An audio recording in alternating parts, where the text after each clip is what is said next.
আজকে আপনাদের ঢাকা বিভাগের একটি জনপ্রিয় জেলা মানিকগঞ্জে নিয়ে যাব। জেলাটি প্রাকৃতিক সৌন্দর্য, ঐতিহাসিক নিদর্শন এবং সংস্কৃতির জন্য পরিচিত।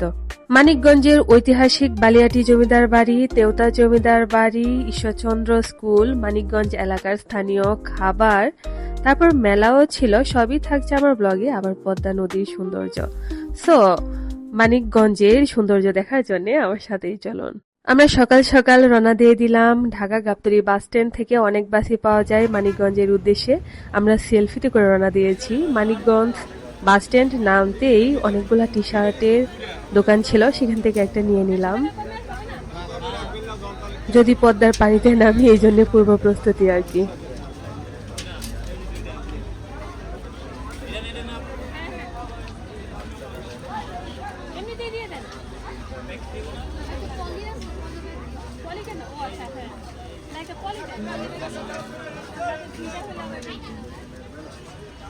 পাকা কত করে? 50।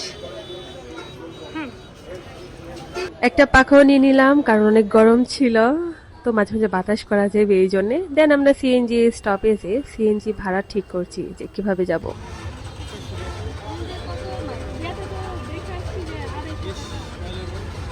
কেউই 250 টাকায় রাজি হচ্ছিলেন না, সবাই 400 টাকা, 350 এরকম বলছিলেন। বাট এত ভাড়া না, যেহেতু আমরা ঘুরতে আসছি, ওনারা দেখেই বুঝে গিয়েছেন, এই জন্য কোনোভাবেই দাম কমাচ্ছে না। এটা একটা বাংলাদেশের ব্যাড সাইড। যাই হোক, অবশেষে একজন ভাই রাজি হলেন যে 300 টাকায় যাবেন উনি। তবে পরে ওনার সাথে ডিল হলো যে সারাদিন আমরা ঘুরবো, বাড়িরাটি জমিদার বাড়ি, তেওতা জমিদার বাড়ি, আরো অন্যান্য যা যা কাভার দেওয়া যায়। তারপর ওনার সাথে ডিল করে আমরা একটা ভাড়া নির্ধারণ করলাম। অবশেষে সিএনজি পেয়ে গেলাম, আমরা রওনা দিয়ে দিচ্ছি। যেহেতু গরম ছিল, কয়েকটা আইসক্রিমও নিয়ে নিলাম আমরা, আবার টুকিটাকি জিনিস। তারপর মাছ রাস্তায়, এই রাস্তাটাতে আমরা থামলাম। এত সুন্দর।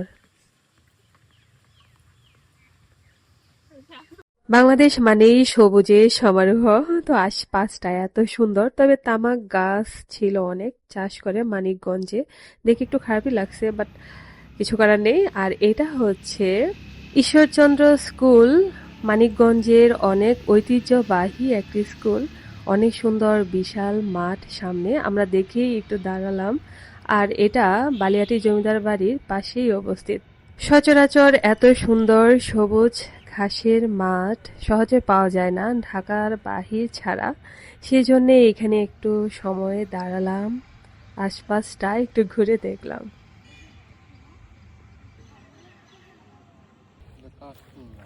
না, এগুলা কাশ, মানে এটা ছোট জাতের কাশফুল, ঘাসের মধ্যে কত সুন্দর ঘাস ফুল ফুটে আছে ছোট ছোট। দেন আমরা চলে গেলাম স্কুলটিকে দেখার জন্য। স্কুলের মেন ভবনটি অনেক পুরাতন একটি বাড়ি। এটি মূলত মানিকগঞ্জের বালিয়াটি রাজবাড়ির জমিদার হরেন্দ্র কুমার রায়চৌধুরী দ্বারা 1919 সালে প্রতিষ্ঠিত হয়। তবে ভবনটি মূলত প্রতিষ্ঠা করা হয়েছে 1920 থেকে 1922 সালের মাঝে। বাট এটার ভিতরে যাওয়ার পরে একটা জিনিস ভালো লাগছে, অনেক ঠান্ডা লাগছিল এই গরমের মাঝেও। আমরা এখানে আবার কিছু খাবারও নিয়ে নিচ্ছি, তাই না রে? খিদা লাগছে, সকালবেলা বের হয়েছি। এখন রামকৃষ্ণ মিশনে আসছি, বালিয়াটি, কারণ এখন নামাজের সময়, বন্ধ এখন রাজবাড়ি, তাই বের ঘুরছি। আর ওইদিকে হচ্ছে মন্দির আছে, কীর্তন চলছিল। আর যেখানে মাঠ, মাঠে ভুট্টা শুকাচ্ছে, ধান শুকাচ্ছে।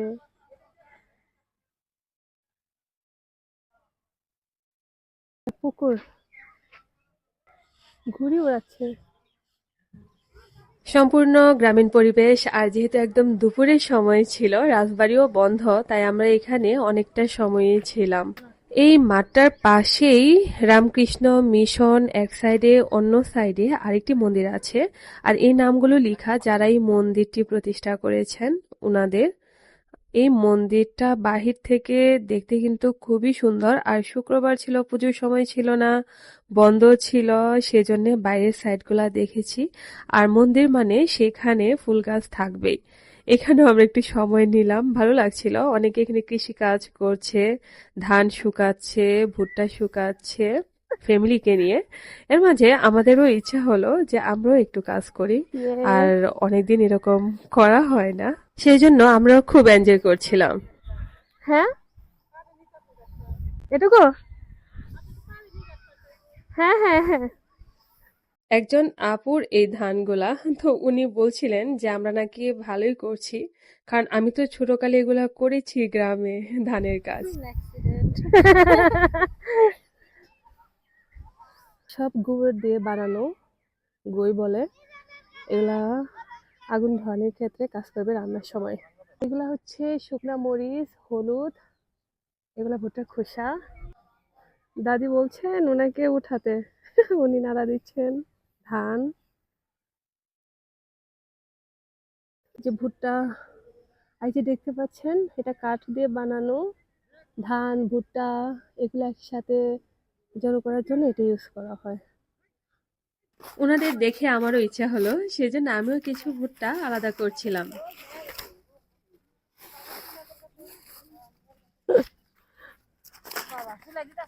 আমাদের আশেপাশে কিউট ছাগলটাও ছিল। গরু, কই, লাউ, মুরগি, আলু ভর্তা, ছোট মাছ, রুই মাছ, বিরিয়ানিও আছে। তো আমরা জমিদার বাড়ির পাশেই খেয়ে নিচ্ছি এই হোটেল থেকে। এখানে ভর্তা, মুরগি, রুই মাছ। তো শুরু করলাম। দুপুরবেলা জমিদার বাড়ির পাশেরই এক হোটেল থেকে বাংলা খাবার খেলাম, আর প্রতিটা খাবার ওদের এত মজা করে রান্না করেছে, আমাদের সবগুলা খাবারই খেতে খুবই খুবই খুবই পছন্দ হয়েছে। বিশেষ করে লাউয়ের তরকারিটা তো অসাধারণ ছিল, সাথে আলুর ভর্তা, ডাল, মুরগি, খুবই মজার। দেন আমরা চলে আসলাম বালিয়াটি জমিদার বাড়ির সামনে। সামনের ফটকেই দেখেন দুইটা বড় সিংহ আছে, গোল্ডেন কালার। তারপর টিকিট কেনার পালা। এখানে হচ্ছে টিকিট কাউন্টার, প্রতিটা টিকিট 30 টাকা করে। প্রধান গেট দিয়ে প্রবেশ করতেই আপনার চোখে পড়বে 4টি বিশাল ভবন। আর এই ভবনগুলা মূলত জমিদার বাড়ির 4 জন উত্তরাধিকারীর প্রশাসনিক কাজে ব্যবহার করতেন। আর বাড়ির সামনে রয়েছে সাজানো ফুলের বাগান। 7টি ঐতিহ্যবাহী স্থাপনা নিয়ে বালিয়াটি জমিদার বাড়ি গৌরবের সাক্ষী হয়ে মাথা তুলে দাঁড়িয়ে আছে। এই জমিদার বাড়িটি বর্তমানে বাংলাদেশ প্রত্নতাত্ত্বিক বিভাগের মাধ্যমে সংরক্ষণ ও পরিচালনা করা হচ্ছে। আর জমিদার বাড়ির কেন্দ্রীয় ব্লকে রংমহল খ্যাত ভবনে জাদুঘর গড়ে তোলা হয়েছে। এটি মূলত বালিয়াটি প্যালেস নামেও পরিচিত। এই জমিদার বাড়ির চুন, সুরকি, লোহার পাত আর কাদামাটিতে নির্মিত ভবনগুলোর প্রতিটি দেয়াল প্রায় 20 ইঞ্চি পুরো। বাড়িটির স্থাপত্যে ইউরোপিয়ান ও মুঘল ধাঁচের মিশ্রণ দেখা যায়। আর অনন্য নির্মাণ কৌশল আর কারুকার্যপূর্ণ বালিয়াটি জমিদার বাড়ি তৎকালীন জমিদারদের আভিজাত্যকেই ফুটিয়ে তোলে। বালিয়াটি জমিদার বাড়ি দেখতে হলে আপনাকে যেতে হবে মানিকগঞ্জ জেলা থেকে প্রায় 8 কিলোমিটার দূরে সাটুরিয়া উপজেলার বালিয়াটি গ্রামে। সিন্দুকটা তালা খোলা আছে।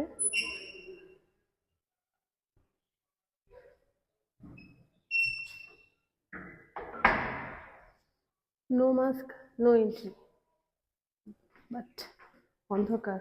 তবে দোতলায় যাওয়ার পর জানতে পারলাম যে এখানে ক্যামেরা বা ছবি তোলা, ভিডিও করা সবই নিষেধ, সেই জন্য পরে বন্ধ করে দিলাম। বালিয়াটি জমিদার বাড়ি সাহা পরিবারের জমিদারি কেন্দ্র ছিল। ব্রিটিশ আমলে তারা অত্যন্ত প্রভাবশালী ছিলেন। পরে জমিদারি প্রথা বিলুপ্ত হলে বাড়িটি পরিত্যক্ত হয়ে পড়ে। আমরা এখন ভিতরে দিকে যাচ্ছি, দেখি জমিদার বাড়ির ভিতরের সাইডে কি কি আছে।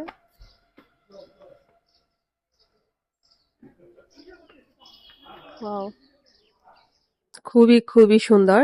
অবশ্য ভবনগুলো অনেক পুরনো, আর এই পাশের ভবনটা হচ্ছে সবচেয়ে পুরনো, কারণ এটা ব্যবহার করা হতো বসবাসের জন্যে। ইতিহাসের দেয়ালে আজও জমে আছে সময়ের গল্প, রাজকীয় অতীতের নিঃশব্দ সাক্ষী বালিয়াটি এই জমিদার বাড়ি। আর এটা হচ্ছে অনেক আগের পুরনো একটি কূপ। পুরনো ইটের ভাঁজে লুকিয়ে আছে এক টুকরো বাংলার ইতিহাস। এই জমিদার পরিবারের প্রতিষ্ঠাতা ছিলেন জনৈক গোবিন্দরাম সাহা। তিনি একজন মহাজন ও ব্যবসায়ী ছিলেন। এই বাড়ির পিছন অংশে 4টি আলাদা অভ্যন্তরীণ ভবন ও অন্দরমহল আছে। উত্তর দিকে কিছু দূরে অবস্থিত পরিত্যক্ত ভবনটি হল বহির্মহল, যা কাঠের কারুকার্য সম্পন্ন। এই ভবনে প্রাসাদের চাকর বাকর, গাড়ি রাখা গ্যারেজ, ঘোড়াশাল বলে ধারণা করা হয়। আর এই পিছন সাইডটাতে সেই বিশাল একটা পুকুর রয়েছে, যেটাতে 7টি ঘাট ছিল, এখন 6টি অবশিষ্ট রয়েছে। এখন যেহেতু শুকনো মৌসুম চলছে, বৈশাখ মাস, তাই তেমন পানি ছিল না, তবে বিশাল আকৃতির সিঁড়িগুলা কিন্তু খুবই ভালো লাগছিল।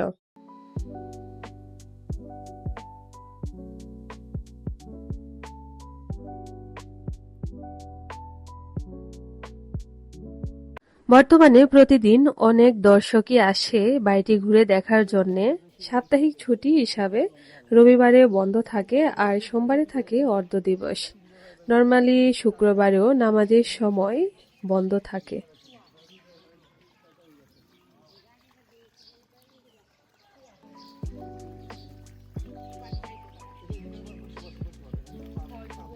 এই পুরাতন রুমটাতে প্রচুর বাদুড় ছিল, খুবই বাজে স্মেলও ছিল, তাই মুখে কাপড় দিয়ে তারপর ভিডিওটি নেওয়া। তারপর আমরা রওনা দিয়ে দিলাম শিবালয় তেওতা জমিদার বাড়ির উদ্দেশ্যে। সেটা পদ্মার তীর হয়ে আপনাকে যেতে হবে। মানিকগঞ্জ আরিচা থেকে হাতের ডানে রাস্তা দিয়ে যেতে হবে। তেওতা জমিদার পাশে তখন মেলা চলছিল আর ছিল নানান খাবারের দোকানও। সেখান থেকে আমরা ঝালমুড়ি, 12 ভাজা, চানাচুর এগুলা নিলাম খেয়ে দেখার জন্য কেমন। তবে এলাকার এই খাবারগুলা খুবই মজার হয় স্বভাবতই, ওই রকমই খুবই দারুণ ছিল। আপনি 100 টাকা খাবেন না, আপনি 10 টাকা খাবেন।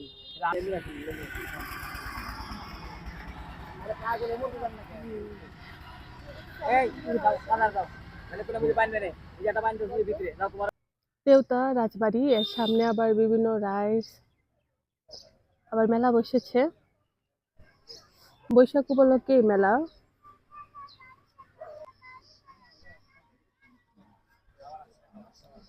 কি দেখোস? দেখতেছি হুম। সুন্দর কি আছে। তেওতা জমিদার বাড়ি মানিকগঞ্জ জেলার শিবালয় উপজেলায় অবস্থিত বাংলাদেশের প্রাচীন একটি জমিদার বাড়ি ও প্রত্নতাত্ত্বিক স্থাপনা। এটি শিবালয় উপজেলার তেওতা নামক গ্রামে অবস্থিত। আমরা বাড়িটির ভিতর সাইডে প্রবেশ করছি। এই বাড়িটি 1700 শতকে জমিদার পঞ্চানন সেন নির্মাণ করেছিলেন। তিনি শুরুর দিকে নাকি খুবই দরিদ্র ছিলেন, পরে তামাক উৎপাদন করে প্রচুর ধন সম্পত্তির মালিক হয়ে যান। চারপাশ বেষ্টিত, মাঝখানে খালি জায়গা, বিশাল লম্বা পিলারগুলার মাঝে দাঁড়িয়ে আছে বাড়িটি, দেখতে খুবই সুন্দর, যা পুরাতন এক ইতিহাসের সাক্ষী হয়ে দাঁড়িয়ে আছে, যেখানে ছিল মানুষদের জনসমাগম এবং অনেকের জীবন চিত্র ছিল এখানে। 1957 সাল থেকে এই বিস্তৃত জমিদারি বর্তমানে অযত্নে এবং পরিত্যক্ত অবস্থায় টিকে আছে, যদিও প্রায় অংশই দখলদারদের হাতে চলে গিয়েছে। নির্মাণ শৈলী এবং কৌশলগত দিক থেকে তেওতার জমিদারদের অপূর্ব ভবনটিতে মুঘল ও ইউরোপীয় স্থাপত্যের এক চমৎকার মিশ্রণ প্রতিফলিত হয়। পঞ্চানন সেন বাড়িটি নির্মাণ করলেও পরবর্তীতে এখানে জমিদারি প্রতিষ্ঠিত করে জয়শঙ্কর ও হেমশঙ্কর নামে দুজন ব্যক্তি। ভারত বিভক্তির পর তারা দুজনেই ভারত চলে গেলে বাড়িটি পরিত্যক্ত হয়ে যায়।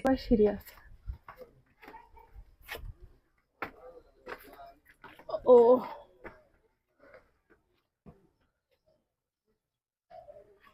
ও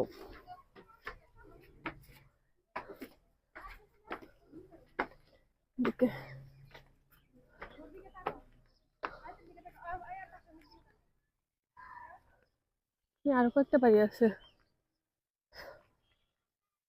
পাশে পাশে। ওই বাড়িটা প্রায় ভাঙ্গাই, তাই না? এই যে এখান থেকে এগুলো গর্ত টর্ত।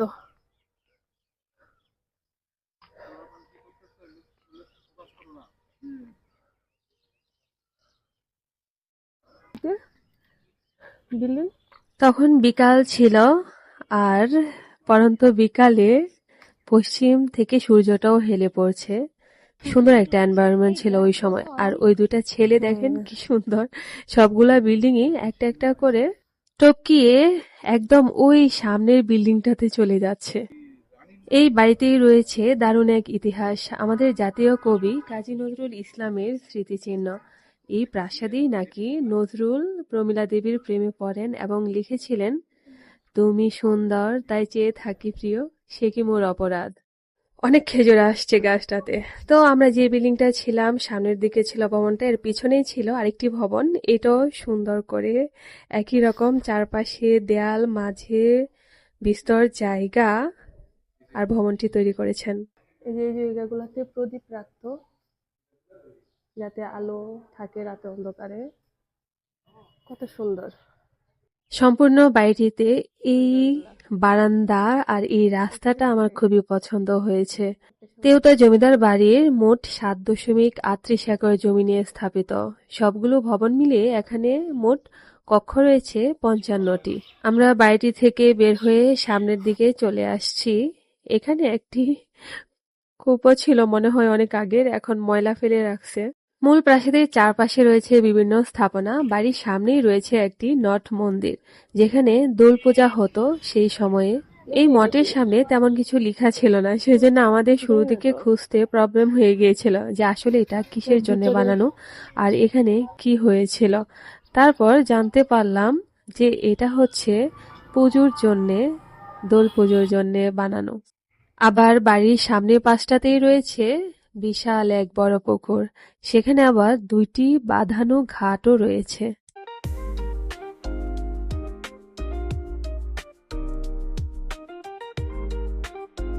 আর সেখানে যেহেতু মেলা চলছিল, সামনেই এক মামা ছিল, উনি খুবই মজার বেলপুরি আর পানি ফুচকা বানাচ্ছিলেন, যা আমরা খেয়ে একদম ফিদা হয়ে গিয়েছি, কারণ আমাদের এত ভালো লেগেছে আবার আবার যেতে চাই সেখানে। কেমন লাগছে? মজা, অনেক লাইট ওয়েট। ওয়েট না, অনেক লাইট।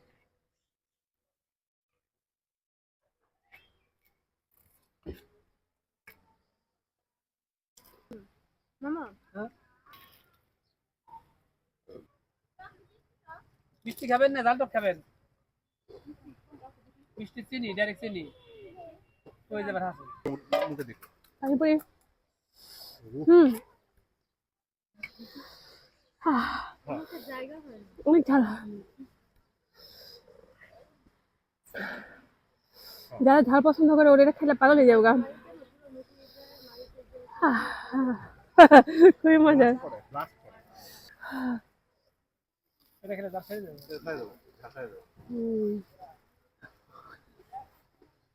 ঠিক আছে না? হুম, কাকুজা খাওয়াইলেন না? একদম। তাহলে আর কত 50 দেওয়া লাগতেছে নাকি? অনেক বাড়িগুলোর ভিতরে ছিল অল্প, ওটা নাকি ঘুনি, আন্টি এটাকে ঝাল দেবো না, ঝাল অল্প ঘুনি ছিল তো খুবই মজার। মেলা এই যে মাটির জিনিস, এগুলো মাত্র ৫ টাকা পিস।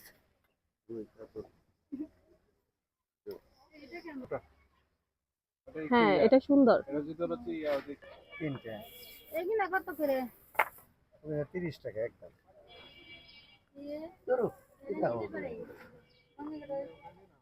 আপনি 60টা দেন তো বলেছি, 60 টাকা না, এই ইয়ের কথা একটা টিয়া, এগুলা ১০ টাকা নিচে ৫ টাকা করে, ৫০ টাকা।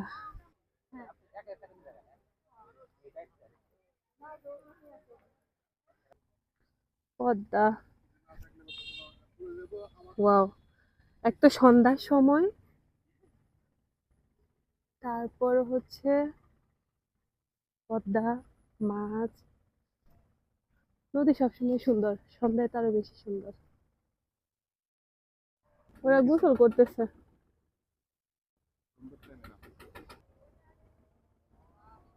নৌকায় করে মাছ ধরছেন দুইজন।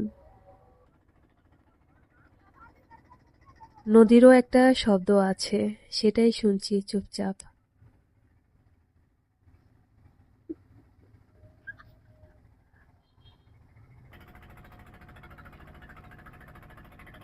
সবার ভালো লেগে থাকলে লাইক, কমেন্ট, সাবস্ক্রাইব করে পাশেই থাকবেন।